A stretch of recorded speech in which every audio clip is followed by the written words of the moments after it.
The idea that Kartik is, or that observing Kartik Vrata is new, is something that has come to the mind of the devotees because it's not something that was done for a very long time in the beginning of ISKCON. But as many things weren't, Srila Prabhupada had to give us the very essence, because Srila Prabhupada knew he was an old man and knew that his time was limited with us. Therefore, the essence of Krishna consciousness is what he gave us. And it's my personal belief that he expected that later on we would fill in the blanks as we became more educated. Kartik Vrata is one of those things. Kartik Vrata is a very, very ancient part of the Puranas, and it's described in great detail as to how one performs it. Now, the reason would probably be asked, why should one perform it? And that would be a very simple answer: to satisfy Krishna, or in this case, more specifically, to satisfy Srimati Radharani. One of Srimati Radharani's names is Kartika Devi, because she is the presiding goddess of the month of Kartik. It's actually described in the Puranas that Kartik is her favorite month. Just like Krishna says in the Bhagavad Gita, that the month of November, December is his favorite month. He is that month. In that chapter, the opulence is the absolute. So, in the same way, we have Radha and Krishna, we have Sita and Ram, we have Lakshmi Narayana, so we have Kartik, then we have Mag. So, Kartika Devi comes first. So we take austerities and vratas to please her and get her blessings. So that's the origin of it. As far as, well, how come we didn't know about it until recently? We've known about it all along. In the Nectar Devotion, I'll just read a little selection here from Srila Prabhupada's Nectar Devotion, the chapter 12, Performing Devotional Service in the Month of Kartik.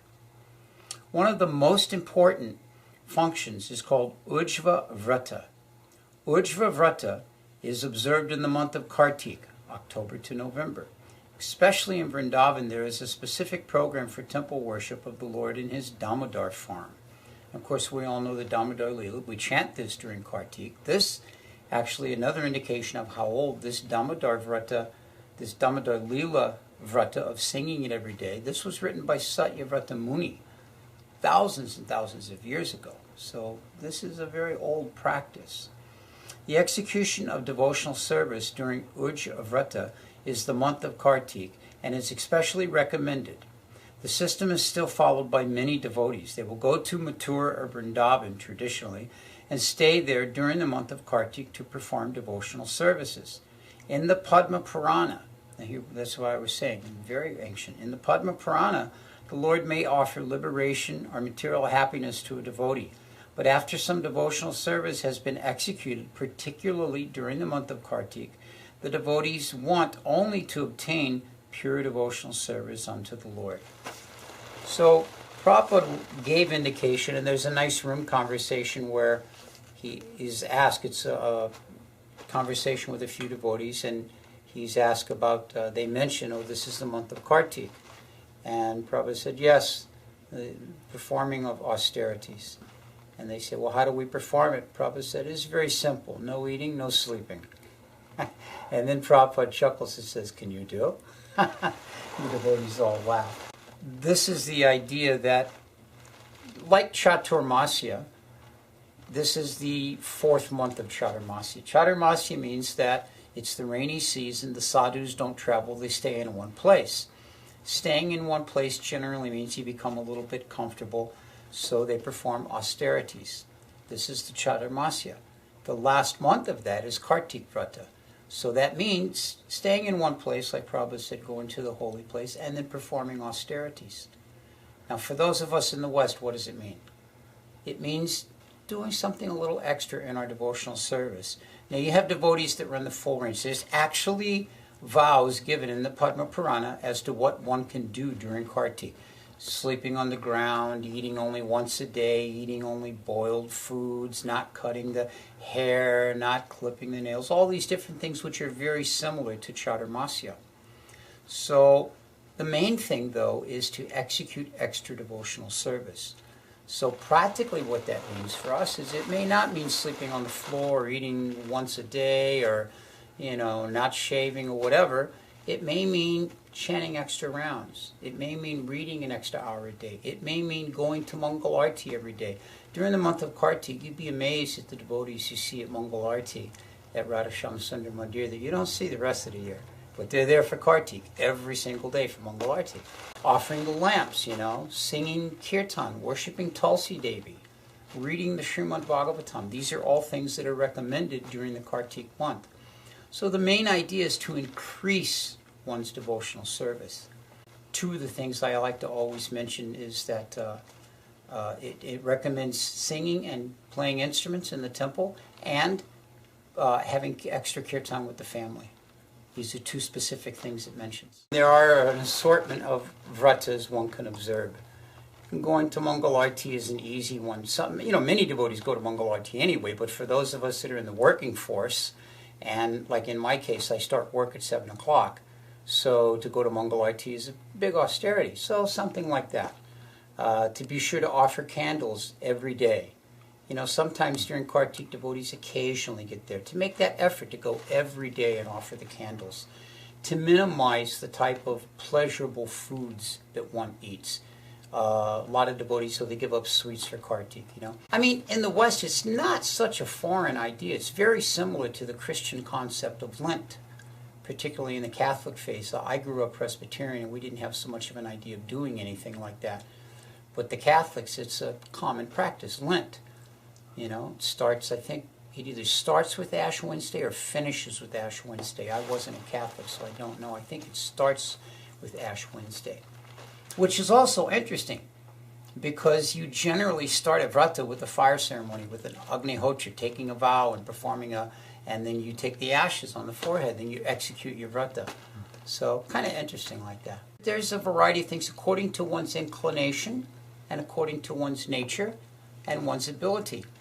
It shouldn't be that during the month of Kartik, any type of austerity you decide to execute is so difficult that you can't do anything else. Prabhupada gave that example.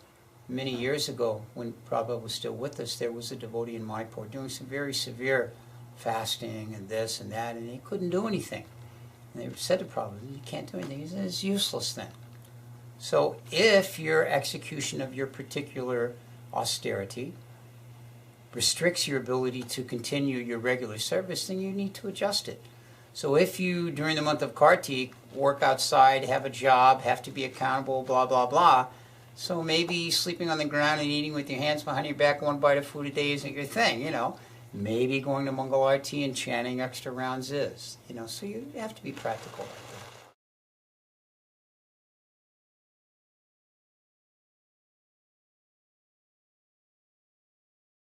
that. Other than singing the Damodar prayers, none that I'm aware of. Yeah, in the Nectar Devotion, he says that the worship of Damodar, and the worship of Damodar during this month we know means to offer the lamps. Many devotees get a little deity of Damodar in their home and they offer lamps. Here again, Chaturmasya also, not one of those things Prabhupada gave much encouragement to. In the Chaitanya Charitamrita, he does say every order of society must follow Chaturmasya, and he gives the basic standard as understood from the Puranas for following it. The 4 things to restrict oneself from. But he doesn't go beyond that because it wasn't his focus. Right. And same thing with the month of Kartik. Here's how it's observed, here's what you do it or not. And then as we became more well-read and more knowledgeable and more mature in devotional service, we learned how to fill in the blanks. After all, it's not really such a stretch because austerity is the wealth of the Brahmins. This is what the Brahminical class does. They perform austerities.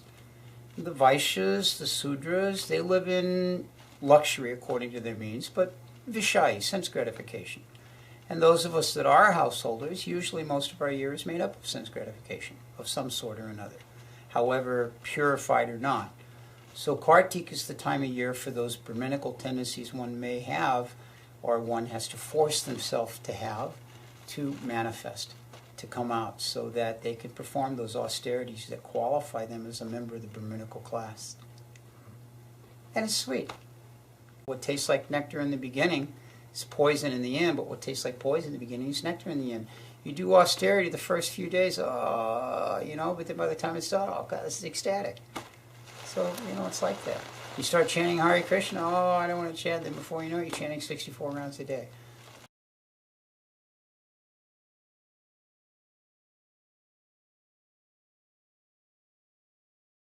Crystal clear realizations. That's the thing I always look forward to. Because once you minimize the opportunities for sense gratification that we all take for granted, and you simplify your life to where you're only doing the very basics of what's needed, your consciousness becomes very crystal clear. And your focus becomes crystal clear. And my personal experience is after performing these austerities that you get some nice realization about your place in devotional service, about the importance of devotional service, about how much time we waste eating, sleeping, mating, and defending. Reading and studying that one does during that time, very easy to retain that knowledge. Very nice realizations from that. It comes during the late fall, just prior to the winter, so you're naturally changing your course of events anyway. The activities begin to shift as the seasons change. If the body is in sync with the way the universe runs, then as the seasons change, the bodily functions change. You eat more, you eat less. You sleep more, you sleep less. You dress more, you dress less. You can take those changes as an opportunity to advance oneself. And because this particular month is the favorite month of Srimati Radharani, everybody wants Radharani's blessings. Because Radharani's blessings are what? Service to Krishna. Radharani has no other blessings to give us. She has no other purpose to give us blessings. Oh, yes, here's my blessings. You can go become a millionaire. Her only blessing to us is to become a devotee of Krishna and render service to him. So if this is her favorite month, and if this is a way to get her blessings, who wouldn't want to embrace that opportunity? Who wouldn't want to take up the opportunity to do some type of austerity, some type of extra devotional service during the month of Kartik?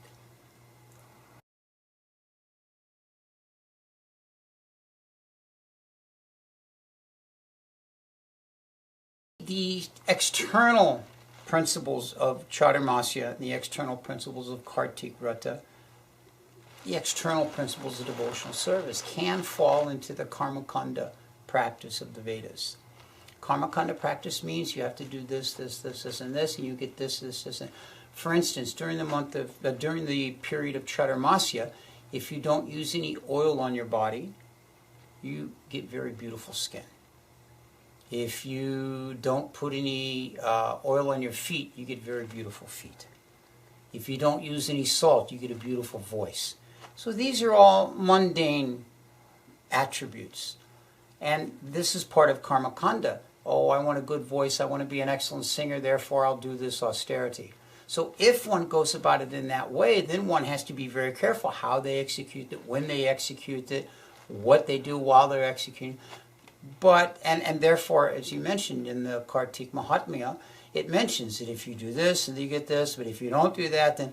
So, therefore, the Goswamis, they've recommended that simply execute your devotional service for the pleasure of Radha and Krishna, and then these things are overlooked.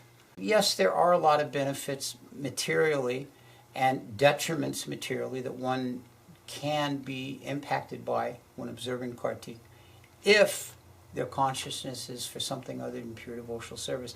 But it's just like Prabhupada says right here, the Lord may offer liberation and material happiness to a devotee, but after devotional service has been executed, particularly during the month of Kartik, the devotee wants only to obtain pure devotional service to the Lord.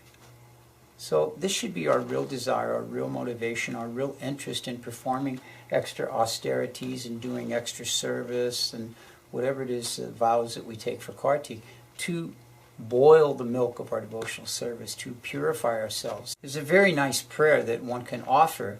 It's from the Kartik Mahatmya before one begins to perform their vrata. O Gopikas, by your mercy, may Radha and Krishna be pleased with my Kartik vrata.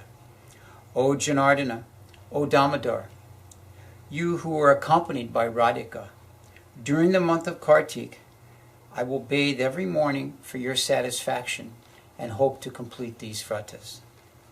And then as far as being able to complete the vratas, there's another very nice vow which the vratis, the performers of vrata, offer each day. I'm taking this vow before you, O my Lord. By your grace, O Keshava, it will be undestroyed, even though I am less than a Sudra. By your grace, may I follow it completely, O Janardana, my Lord.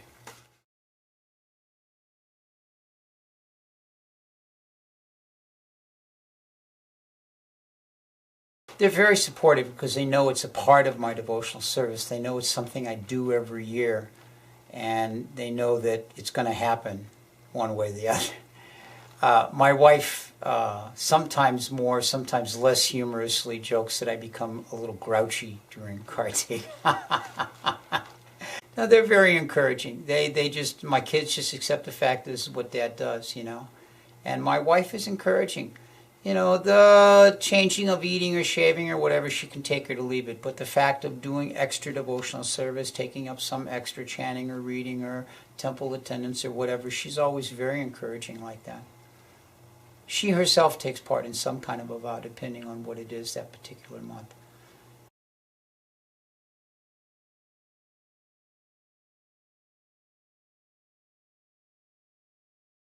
Yeah, I've been asked by others that want to do this how to do it, and that's only just because I've done it for a long time. You know, I've kind of learned some ins and outs. There's a devotee that is doing it for his first year this year, and so he and I have kind of bonded together. You know, call each other the first few days. How's it going? You know, and then hey, you know, I've come to this situation, and that's it. So. You know, it's just like anything else. You do it a few times, people think you know something more than they do, so they ask your advice, you know, that's all. What would you say to a non-envious, eager to learn sort of Kartik Vrati? What I would say is it's a case-by-case study, so contact me on my Facebook page, Vaishnavacharyas, at Facebook, and I can get back to you and, you know, encourage you or give you whatever information you may seek.